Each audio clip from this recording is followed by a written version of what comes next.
final guest tonight is best known for his role as tough CI5 operative Bodhi. With the Bubble Perm Doyle and Grumpy Old Cowley, they saved Britain from treachery week in and week out for more than 4 years. It was that long. He sneaked back into Britain for a well-earned rest from his new life in LA, but we tracked him down, mithered the hell out of him, and he agreed to come on the show. Will you please give a huge warm welcome for Mr. Lewis Collins?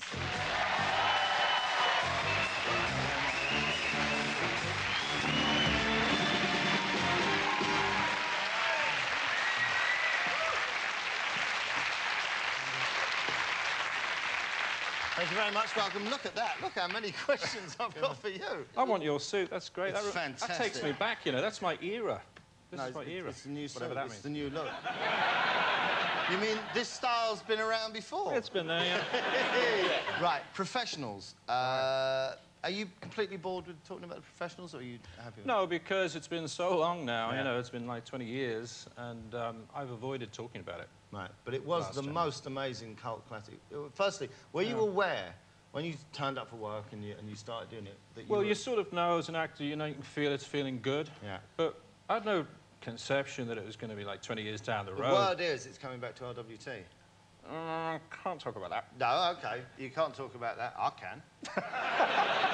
I can, I'm telling snitch. you. No, I've had a word with a few people and I want it back. And that's it. Right. Because it didn't come back for a long time, because Martin didn't want it to come back, did he? Yeah, I mean, I can't speak for Martin. No, you know, but he's his Martin. own man, and he wants to be a serious actor.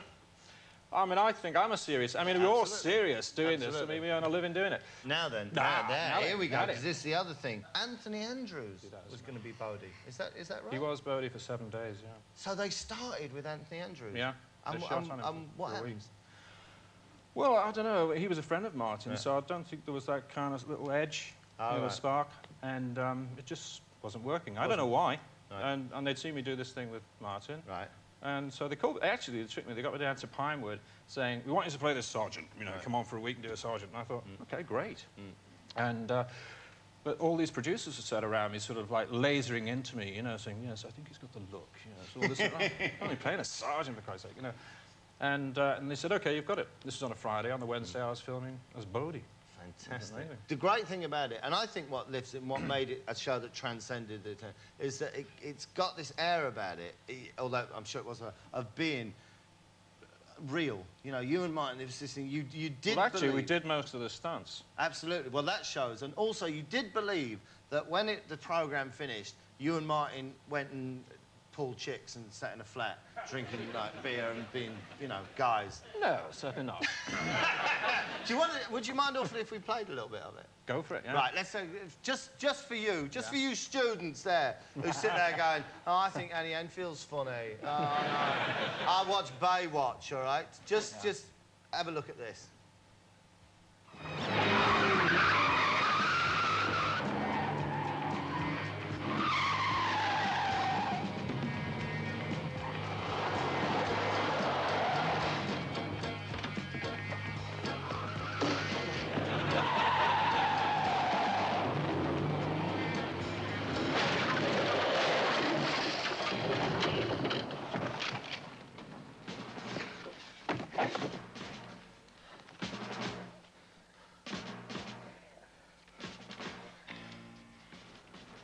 Bloody hell. FBI.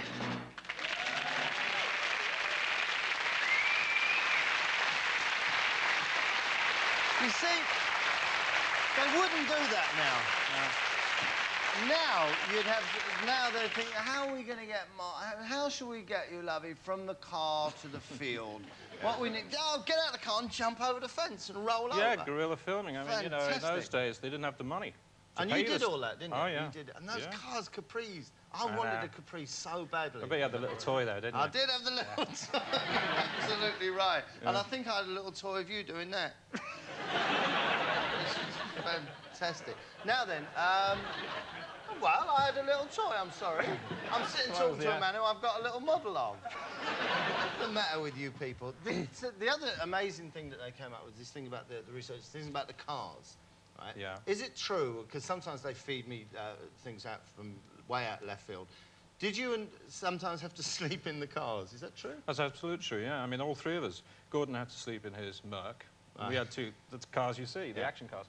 And for 4 years, you know, the producers were saying, trust me, you know, you'll have the caravan and all that. Never saw it. Never got a Winnebago? Never. So we used to, when the show was showing and it started getting popular, these little kids were sort of like trying to track us down on the London streets, you know, so we had to actually get our rest in these cars, putting the seat back, and we'd find little nooks and crannies. In fact, we had a top 20 list of the worst things Martin and I could ever hear, you know, and the number one was, there he is! You know, and he was sleeping one day, I was around, and he's had his seat back, and he heard this knock on the window, you know. We sort of, you know, looked around, couldn't see anything. Excuse me, mister. And he looked down, there's a little mop of hair, you know, and sort of little nose looking at him like this in the window. So he wound the window down to do the obligatory autograph. Sure. And the kid said, are you Doyle? And he went, yeah, I am, kid. He went, oh, I hit Doyle, I hit Doyle. Fantastic, because he then ruled his estate, didn't he? No, leave him. He's give Doyle a whack. Oh, what a great story. Now, listen, let's go right back now, because this is fantastic stuff. You're a ladies' hairdresser. In Andre Bernard's. It was very posh. Bernard's? Yeah, we wore these collars, and we were all very posh and very arty. Yeah. You know, and Mike, who had a brother in a group called the Beatles. Yeah. And he used to say to me, because I was an amateur drummer at the time, he used to say to me, listen, our kid's trying to replace their drummer, Pete Best. Pete Best? And he said, why don't you audition for the group? Right? Now, don't forget, we're all sort of posh collar workers, you know, and they were in leather down the cabin. And I said to him, this is a fact, it's in his book. I said, Mike, love, you know. No, I didn't say love. But you meant it. I meant it, you know, I was very arty, you know. I said, do you realise that in 2 years, I could be earning £42 a week? So you're asking me to join this tatty group? True story. One of the great career moves of all time. Yes. So what's coming up? What are we going to see? Come on, do something. Come back over here and do something. Well, let's talk. Right, you should do that. Let's talk.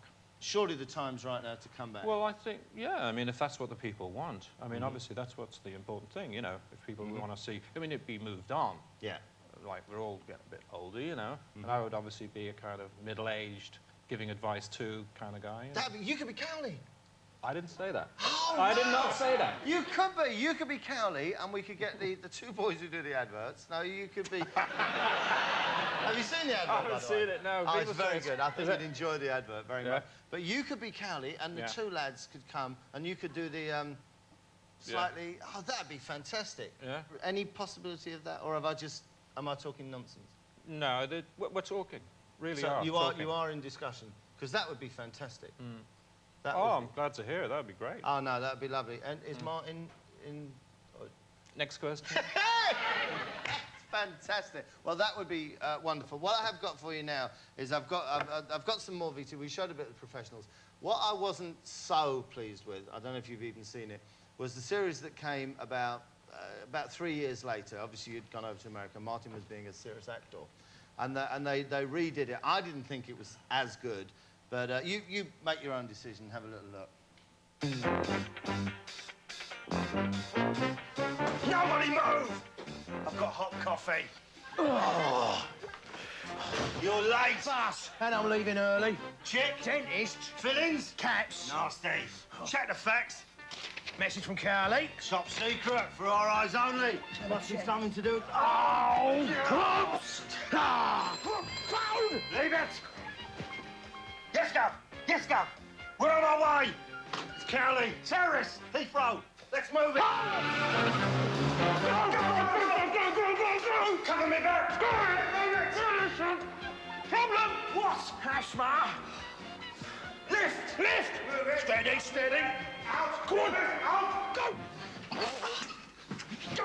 Go. Where are they? Where's them bastard terrorists? I've no idea. Go. Go. You ready? Yeah. Shooter? No. Where is it? On the bus. Where? Yours? No, you know me with guns. You got your gun I again. don't like having them. It just makes me uncomfortable. We've got to get over this. It's ridiculous. No, well, I don't like it. It's violence for... Cup of tea. Muffin? Cupcake. Oh, let's go. Hold me hand. So sorry to inflict that on you. All I'm saying is this. in a perfect world, we'll see a big new thing, and we'll see you as the central guiding figure. And I think they need look no further than that. You've got it. For the new Bodie and Doyle. For now, thank you very much, and extreme respect. Lewis Collins!